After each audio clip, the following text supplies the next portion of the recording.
From LinkedIn News, I'm Leah Smart, host of Everyday Better, an award-winning podcast dedicated to personal development. Join me every week for captivating stories and research to find more fulfillment in your work and personal life. Listen to Everyday Better on the LinkedIn Podcast Network, Apple Podcasts, or wherever you get your podcasts.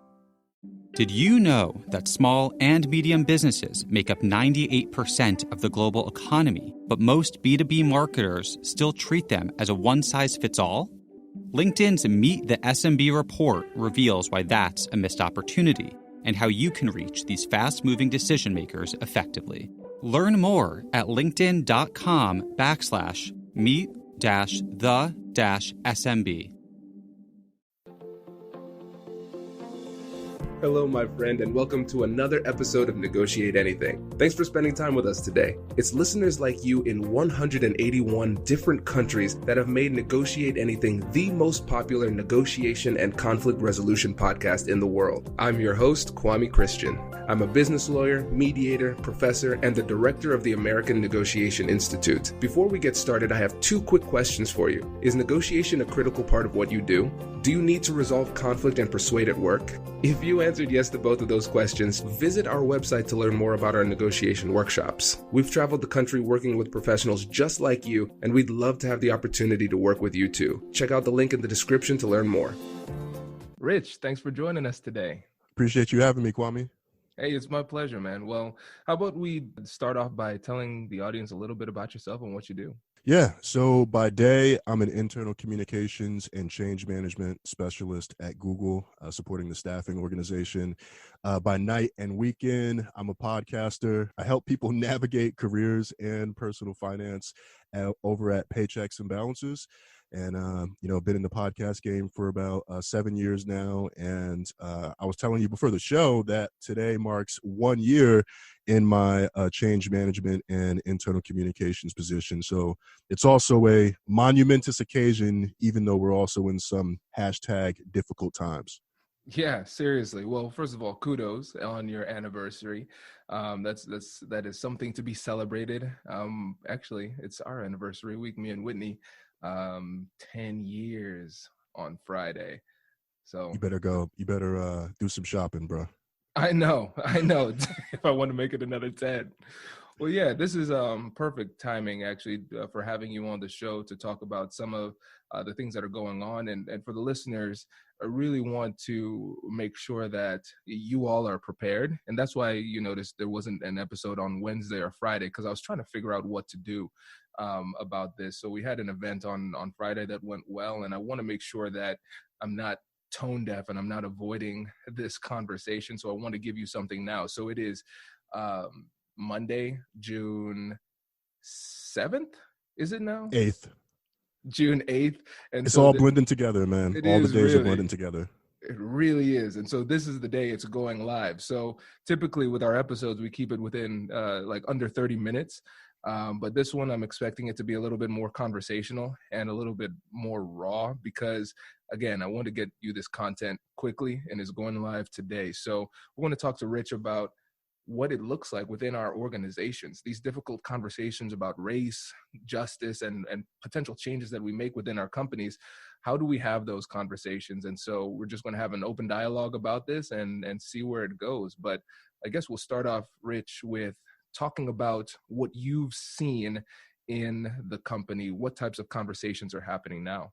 A lot of conversations. It's been very interesting because on one hand, I'm curious to see what it would be like to be in the office experiencing this, but then the reality is that we're all virtual right now. And I have felt very supported by my immediate manager, my manager's manager. There's been a lot of communications from leadership around what's been happening over the past couple of weeks and honestly decades, centuries for that matter.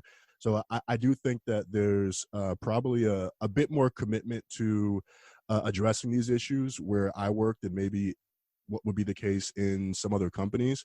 And I've noticed that there's people who are talking about a lot of different resources. And then employees also do have a lot of freedom to kind of speak their mind there as well. And so I'm seeing a lot about how can we have conversations with our managers? How can we equip managers to be able to have conversations with their teams around diversity, inclusion, racial injustice, toolkits, all of these different things. Folks setting up time to get together to go to a protest. So I actually went to a protest on Friday, and there was a section where it was all folks that worked at Google. So it's been super interesting to see the level of support and the level of activism in the workplace, given that a lot of the past environments I've been in, it's been a little bit more restrictive, and leadership has been a little bit more quiet because they didn't want to ruffle any feathers. Yeah, that makes sense. And let's focus on the aspect of feeling supported, because based on my friends and clients and whatnot, there have been differing degrees of feelings of supportedness, right? And so for you, in your experience, in your role, what is it that other people have said or done that made you feel supported? They listened. That was the biggest thing by far last week, because my manager and my manager's manager, they're both white women. And I was having a conversation with one of them, and they just straight up acknowledged that, hey, this has not been my reality. I am learning a lot right now. I don't just want to pay you lip service. I just want to hear what you're feeling, whatever you're comfortable sharing. I may have a question or two. I may not, but I just want to know where you are right now, because the primary thing for me is your health and well-being. And I found that to be particularly helpful and kind of put me at ease, because when we run into situations like this, a lot of times it ends up feeling like it's a burden on us, Black people in this case, to try to educate and to have to explain and make it clear why things are the way they are. Whereas in this particular case, I didn't feel that it was on me to have to do any of that education. I felt like I was listened to, and it was even suggested that, hey, if you need to take some time off just to be able to get yourself together because you're struggling, please do that. Don't feel like you need to show up and appear in meetings and act like you're enthusiastic when there's really nothing to be enthusiastic about right now. And I do think that the company has been pretty good about that, saying, hey, we know that this is not business as usual. And so that acknowledgement has gone a long way, even though there ultimately is still a lot of work to be done. Right. Oh, that's fantastic. And I think that brings up one of the major concerns that I've heard from a lot of people, where they say, I don't know how to be supportive. I don't know what to do. I don't know what to say. And I think what you just shared encapsulates really the heart of it. You need to do or say something. It has to be something. And even if having that conversation starts off with, listen, I don't know your experience and I have a lot to learn. And frankly, I don't know what to say, but I want to let you know that I care about you and I'm here to support you. Just even starting off like that is incredibly helpful. And then you just parlay that into the second part, which is listening. But you can't listen until you've had the conversation. And I think really it's really that simple. You just begin those dialogues and you'll learn a lot, and it increases the level of connectedness. Yeah, and there are situations where you don't say anything, and this is just in general where you probably should keep thoughts to yourself. But I have found more times than not that when things are serious and people are looking to you for guidance, or you feel in your heart that, let's say, a project is going down the wrong path, but you don't want to say anything because you don't want to say the wrong thing, things usually go wrong anyway. When you try to avoid, things usually go wrong. And I think in the climate that we're in now, and hopefully this is the way that it continues to go going forward, where there's a bit more openness and receptiveness to various perspectives and thoughts, and more importantly, understanding that people are coming from a good place. And so even as I was doing a little bit of education for folks last week, I was like, you know what? It is okay if you don't get this perfect. Yes, there's going to be somebody on social media who's going to complain. There's always going to be somebody on social media who complains. You're not going to get 10,000 likes for everything you say, but silence is not acceptable. You have to say something, anything, because right now more than ever, people want to know where you stand. Exactly. And for those listeners out there who are struggling with having the difficult conversation where they don't know what to say, and it's awkward, it's emotional, it's heavy. I understand that. Not surprisingly, we made a free guide about how to handle that. So if you go to AmericanNegotiationInstitute.com/justice, you can download a free negotiation guide that walks you through how to have those difficult conversations about race, because it's not easy. And we put a link down there in the description too, so you can get access to that. So people are craving information on this, and I think you coming on the show here is really helpful, because especially as it relates to difficult conversations about race in the workplace, people are walking on eggshells. Yeah, and I think one thing that I try to be cognizant of is that I'm in Silicon Valley, a pretty liberal area overall, at a large tech company that is trying to be more inclusive and make sure that diversity is top of mind. And so my experience is not the experience of a lot of people across the country and across the world. I happen to work somewhere where there are so many resources available, and there are so many inclusivity trainings and even programs around racial injustice, and even being able to donate and have the company match your donation. That is not the experience for a lot of people, particularly outside of the Bay Area. So I do want to call that out, because someone may be listening to this and saying, oh, okay, everyone's happy and everyone feels supported. This just happens to be my experience, but this is not the case for people at a lot of other companies. Small and medium businesses don't have time to waste, and neither do marketers trying to reach them. On LinkedIn, more SMB decision makers are actively looking for new solutions to help them grow, whether it's software or financial services. Our Meet the SMB report breaks down how these businesses buy and what really influences their choices. Learn more at linkedin.com/meet-the-SMB. That's linkedin.com/meet-the-SMB. Right, absolutely. And the thing is, when the culture does not encourage or give resources for how to have these conversations, everybody struggles. And I think a lot of times we make the mistake of focusing only on people of color, on the fact that it has an impact on them, but it has an impact on everybody, because it's top of mind for everybody. And if they don't feel like they can express themselves, it's going to be really difficult for people to connect, because there's the elephant in the room, but we're not talking about it because we don't know how to. And so let's say there's a company out there who has yet to figure out exactly their voice in this. And based on your experience in an environment that's more inclusive and has done a really good job of being proactive, where would you say would be like the first place for them to start in creating that environment? Authenticity is key. I think what's really important, if you don't know what to write in an email, and this might work more so at smaller companies, and I'm also thinking of when we're in normal state where we're all in an office and you can have an all hands meeting with everyone in one room, whereas now it's 60 tiles looking at you while you're talking on a Zoom or on a Google chat or something like that. But I think it's important that you start with, what are you authentically feeling, and showcasing some vulnerability. I'm a big fan of Brene Brown and her books. I'm actually listening to Dare to Lead right now. And I think instead of trying to get it right, and of course you've got to consider business context and bottom line and assume that anything you say will get leaked. But first, you need to understand like what you believe in and what you're for as a person, what you want the company to be about and the company to be for. And it is okay to speak aspirationally, because when you speak aspirationally, you're also acknowledging that there is a lot of work to be done. So I don't think you immediately need to go and create a task force. I know some companies do that, and it feels kind of cliche and like lip service. Now we're pulling together a committee. You don't need to just go put up one Black Lives Matters tweet and then consider the work done, because that's not the work done. There is still so much more that needs to happen after that.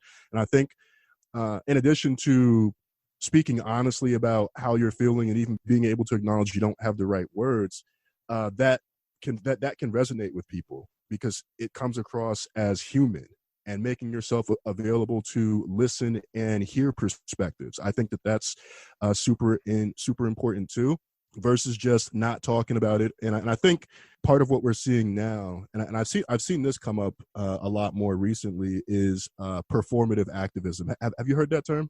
Yeah, but can you let the audience know what it is and what your thoughts are on it? Now, I have not looked up the formal definition, but I know what it looks like because when I see a brand who's always posted one way, suddenly post one message and say Black Lives Matter, and it's very clear that they're trying to position themselves in this economy and in this market to not lose business versus this is what they truly feel.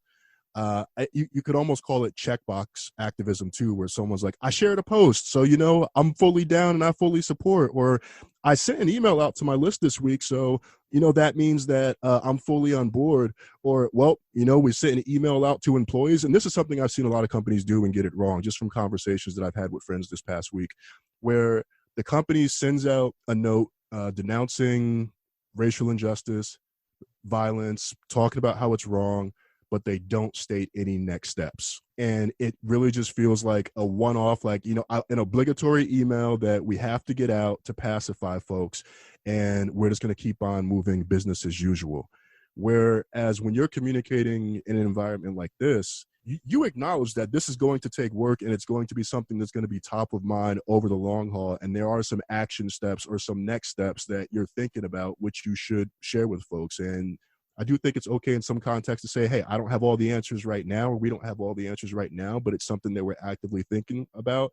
We'll continue to speak with staff and we'll have an update for you within the next 2 weeks or whatever it is. So I think that works too, versus the performative, here's my one note of solidarity, or here's my one tweet or my one post, and then you're never to be heard from again on the topic. Yeah, absolutely. I think that's a critical element. And you think about it, not just in terms of companies, but just in terms of relationships in general. If you are in a relationship with somebody, a friend, a romantic relationship, whatever, and you might apologize for something, but your behavior doesn't really change, then really, what was the point of that apology? You're just checking a box for the sake of the relationship because you don't want to lose position, but you aren't really doing anything to improve your position in that relationship. And I think what we also have to recognize is that sometimes it looks from the outside that this is just a criminal justice type of issue. And it's really not. This is an opportunity for us to really spark deeper conversations about race in the workplace just in general. Because if for instance, at Google, I mean, I don't know what you're doing, but I would be surprised if it's something about like police reform, something like that. There's going to be exactly. I mean, you're going to have a limited impact in that regard, right? And so I think what we have to recognize is our unique position in the marketplace, our unique position in society, and figure out what it is that we can do as individuals and as companies to create change.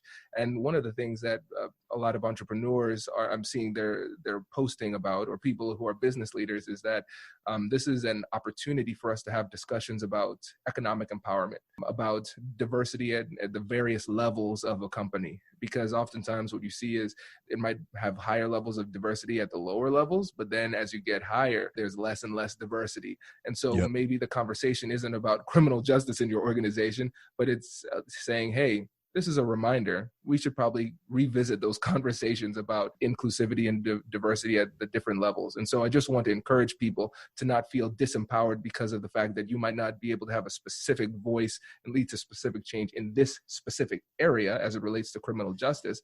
But given your position in your company and your position in your community, you have an ability to have these difficult conversations about race and lead to positive change in your unique area. Yeah, and I think everybody has an opportunity to influence. Even if you're a frontline employee at one of these companies, you have an opportunity to influence. I mean, even just influencing one colleague or influencing your manager. I mean, heck, I've seen people, and I know I talked about performative posting, and I don't think of this quite in that vein, but I've seen people raise money by sharing links to resources or saying, hey folks, here's all of the resources that are available, and then folks jumping on and donating hundreds and thousands of dollars because somebody said, hey, this is really important to me. So that influence doesn't have to just happen at the office. It can also happen in your personal life and within your personal networks as well. Hey, I hope you're enjoying this episode. I just wanted to take a quick moment to let you know that in addition to our usual negotiation and conflict resolution focused trainings that we do for corporations, we also have added content focused on how to have difficult conversations about race. And so what we're doing is we're blending my background in civil rights along with my background in negotiation and conflict resolution to create a one-of-a-kind training that is customized for your organization that helps you get through these difficult conversations. If you're interested, make sure to check out the link in the description to learn more. And now, back to the episode. Absolutely. And so let's say this. Now we're in a company. We've decided, okay, we're going to do something. We've said something publicly, and now we're talking about next steps. What can you say about commitment to those next steps? Because sometimes people have complained about, hey, we have a lot of positive momentum and we say, yes, we're going to do X, Y, Z, then it doesn't happen. And when it comes to change management, what can you do to make sure that you don't lose the momentum when the media cycle changes? Oh, you need to commit to regular updates. I don't care if it's weekly, bi-weekly, monthly.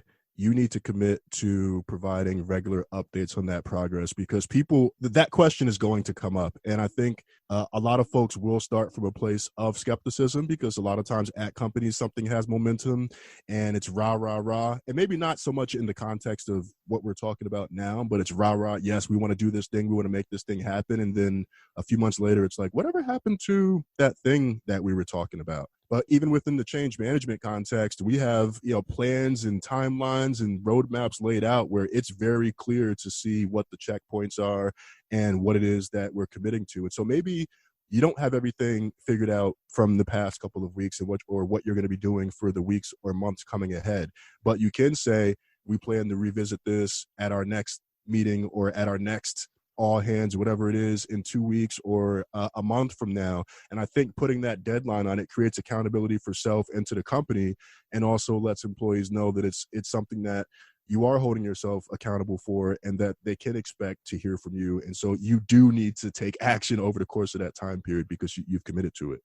I really like that. And I think when you think about it in terms of a negotiation, and that's what this show is all about, if you're somebody who's trying to figure out a way to make change within your company, yes, it's good to have the conversations, number one. Then it's great to get people to say, yes, we're going to do this, number two. But a deal is nothing without true commitment. And I think committing yourself to regular updates, I think that's a critical element that a lot of people are missing. Yeah. And a lot of us have probably seen a flurry of emails over the past couple of weeks. And again, are probably wondering, is this flurry going to continue? And I'll admit that personally, something about this time around does feel different. I'm not quite sure what it is. I mean, there have been police injustice incidents for years upon years now. And we've been talking about change. Politicians have campaigned on change, and something about what I've experienced over the past couple of weeks does feel different. So I am optimistic, or as optimistic that I can be, that this isn't going to be a flurry and then we know when the protesting stops, it's going to go back to business as usual. I think we are going to see a much more sustained change and sustained effort, because people and companies are having their feet put to the fire right now. Absolutely. Now let's talk a little bit more on the individual level within a company. So if you're an individual and you're in a position where you have to have these difficult conversations about race, what are some of those mistakes that people often make that cause more harm than good? Oh, this is a tough one, because I'm trying to think about what I have felt in the past and things that people have said to me trying to be helpful. And I did extend that grace to know that they're trying to help. But when people say things like, I know it must be tough for what's happening in your community, it kind of distances them from it a bit, like, or I know this must be tough for your people, which hopefully we know at this point that saying things like your people or you people is not going to cut it, and that's not going to work. I think also not addressing it or proceeding business as usual when you know that things aren't okay, or that when you know that people do have a particular topic in mind.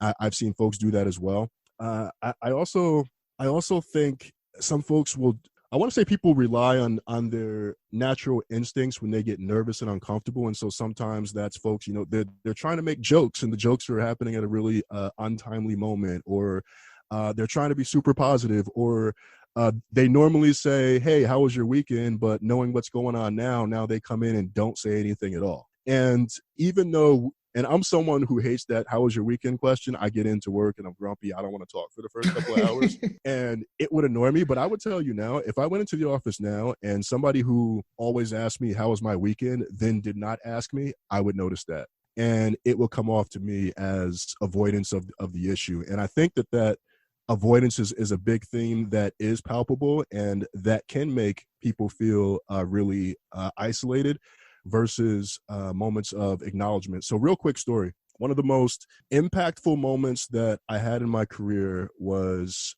with the manager. I think it was 2014, 2015. It was after another police-involved shooting. I can't remember which one it was, but the manager in a team meeting spoke very candidly about how he felt, how he stood with us, and he got emotional.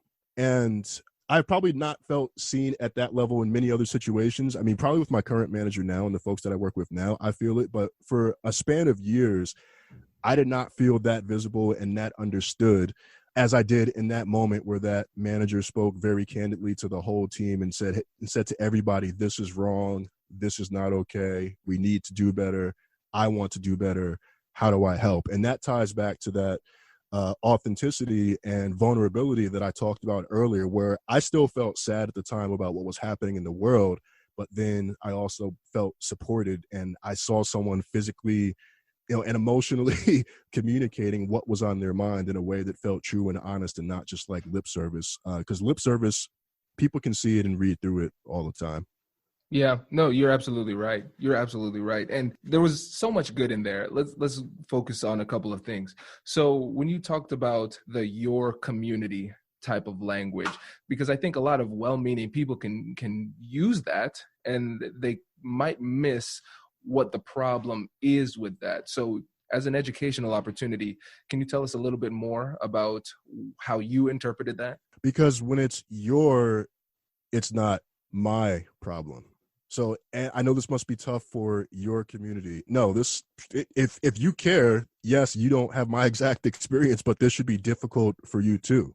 And it might sound like splitting hairs, and I probably can't get into specific wording, and I don't even know how that would be productive. But it's that angling of it must be really tough for your community right now, or hey, as opposed to saying, hey, I understand that there's probably a lot on your mind right now, and I really want to be here to support you.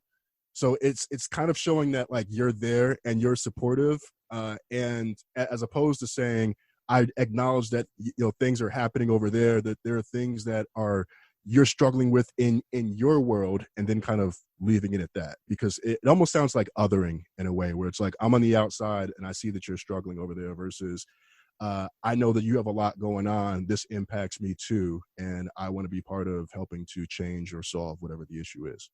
Absolutely. And I know there might be some people out there who are saying, oh no, I said your community. Oh no.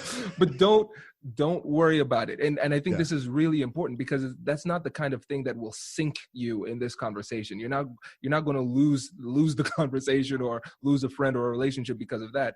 But it's something really important to be mindful of, because there has to be a collaborative approach, because we always talk about in negotiation trying to be collaborative and whatnot. But here in these conversations, I think it's really important to be as collaborative as we can, to let people know that, hey, we're in this together. Yes, there's a different impact that you will have felt versus me, but I feel it too, and I want to work with you. And I think this is an opportunity for us to come together and use these difficult conversations as an opportunity to pull relationships closer. And that collaborative language is one of the keys to doing it. Yeah, and the other thing that I was just thinking about is I think about the situations where I extend grace, and there's a difference where when I have a good rapport with somebody and then they make a misstep in terms of how they say something and the way that I respond to that, where I'm like, you know what? I know where this person stands. I know they meant well. I've been interacting with John, Lamont, Ted, Susan, other names that you could make up for a long time now. And I ultimately know that they're a good person at their core and that they're not trying to hurt me, versus when you're hearing from maybe a leader or someone who you don't have much interaction with, or maybe you haven't heard from that person before, and then they reach out and they start with that misstep. While yes, you still want to extend grace and understand that people aren't perfect, there is a different reception when that connection doesn't already exist. So I wanted to call that out because it talks about the importance of how you build relationships, even if you are a senior leader in an organization, but and how you connect with your people, not just in terms of a frequency perspective, but also in a tone and how you present yourself and how you come off. Yeah, absolutely. And kind of digging into tone, I think the biggest thing that we need to recognize is the magic of humility in general, but especially in this conversation, because some of the conversations that I've had recently, the ones that I've appreciated the most are the ones that say, listen, I don't know what your experience is. I don't really know what to say, but I'm here for you. And let me know also. They put out that request that to say, listen, I'm open to be educated, but at the same time, don't feel like you have a responsibility to educate me, but I'm open to being educated. So if I do say something wrong or approach it the wrong way, please feel comfortable correcting me, but don't feel responsible for doing so. I mean, it's a great way to cover your bases. Just say, listen, I might make a mistake. And I think setting that expectation gives you a little bit of grace for when it does happen. It's like, oh, Kwame said he's going to make a mistake. He made that mistake. I'm okay. It's not as bad. Yeah, I love that. I love that. And as you're talking, and I keep thinking new situations are coming up in my head. And I guess quickly going back to the example of your community, I've noticed in a lot of the emails that I've seen from leaders at work, they'll say our Black Googlers. So do you see the difference? Our, somebody who's one of us, versus your, I'm not part of it. Like that's what's happening for you. So I just wanted to circle back to that real quick because I think that's a good example that kind of highlights the difference in how you frame to make it sound more inclusive. I love it. Great. And so let's wrap up with this. So let's say there's a person out there who wants to create change in their company. Let's say the company has put out a statement, because that is essentially industry standard at this point to put out some statement of support. So they've done that.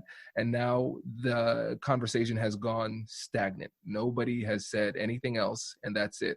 What would you say would be their first step to get some internal momentum towards some positive change? It's really going to vary on the type of environment because at some companies they have employee resource groups, and by that, like we have like the Black Googlers Network, the Asian Googlers Network, the Gaglers. There are these communities internally that you can go to that have a direct line to leadership, where there's kind of a mechanism for being able to follow up. Whereas in other companies, it may be that first it starts with a conversation with your manager, and then your manager raises it with their manager, and it may need to go up the chain. You could take the bold approach of sending an email directly to the CEO, and see how that goes for you. That could go a few different ways, but I encourage people, especially if you do have a good relationship with your direct manager, that you raise it with them first. And you probably are having some type of regular check-in, whether it's weekly or multiple times throughout the week. And so if there is a regular mechanism for checking in and you are not hearing back, you need to keep asking that question. That needs to be on the agenda every week until you get an answer. And if the manager wants to do their job and they want to be a good manager and maintain the trust and the relationship that they have with you, they're going to do what they can to follow up and get that answer. So I would say start there. If you do have maybe other folks, so maybe you have a mentor internally in the company who's a bit more senior and has a closer line to leadership. So maybe if you're having a conversation with them, you reach out and say, hey, I know that we talked about doing this. We're still not making progress, or we haven't heard anything back. Like, how do we make that happen? Or can you help make that happen? Like maybe even task them directly, since they are closer to leadership and are going to have more influence. That could work as well. So all in all, it's going to be a difficult conversation no matter what, but you should feel confident, it's particularly for an issue or topic that is important to you, to be able to raise that with the person that you're reporting to, or raise that with people that you're comfortable and maybe not so comfortable with in your company. And then also when there are conversations that are happening and people are kind of being snide about it and saying like, we haven't heard about that thing again. Not just being a part of that complaining, but actually flipping it into a productive conversation. Like, yeah, I haven't heard anything about that. Do you guys know a good way or a good path for us to be able to get an answer to this, or for us to be able to gain momentum on this? Is there someone that we can talk to? So take that negative conversation loop and flip that into a positive that results in action. And then at the end of that conversation, tie it back with cool. So you're going to follow up with so-and-so. When do you think you're going to make that happen? And get them to commit to taking whatever steps they need to take on their side. Oh man, this is great. That's fantastic. Yeah, and I think one of the key terms you used was you have to feel confident in the conversation. And if you're struggling with confidence in this conversation, you should download the guide. So AmericanNegotiationInstitute.com/justice. That will get you access to the How to Talk About Race conversation starter there. And so, yeah, this is fantastic, Rich. I really appreciate you coming on and talking about this. And before you go, can you please let the listeners know about your top-ranked, highly ranked podcasting careers and the exciting program you have coming up? Yeah, I'm happy to talk about that. So again, the podcast is Paychecks and Balances, where we help millennials make money, save money, and get out of debt, all while having some fun along the way. So it is a combination of personal finance and career advice. We drop an episode every week. Back this week after a very quick hiatus, and a lot to talk about. A lot in the world has changed since we were last on the air, which is kind of insane. I've noticed every time that we go for a break, something bad happens. So last time we took a break and then it was Corona. This time we take a break and then, what's happening now. So that's that. And then also, I'm in the process of creating a course for job seekers. I've gotten a lot of questions about leveraging transferable skills and how to make a career move during a pandemic. And I've had a lot of people say, I don't have the confidence right now to make a move because I don't feel like I have the right skills to do that thing that I really want to do.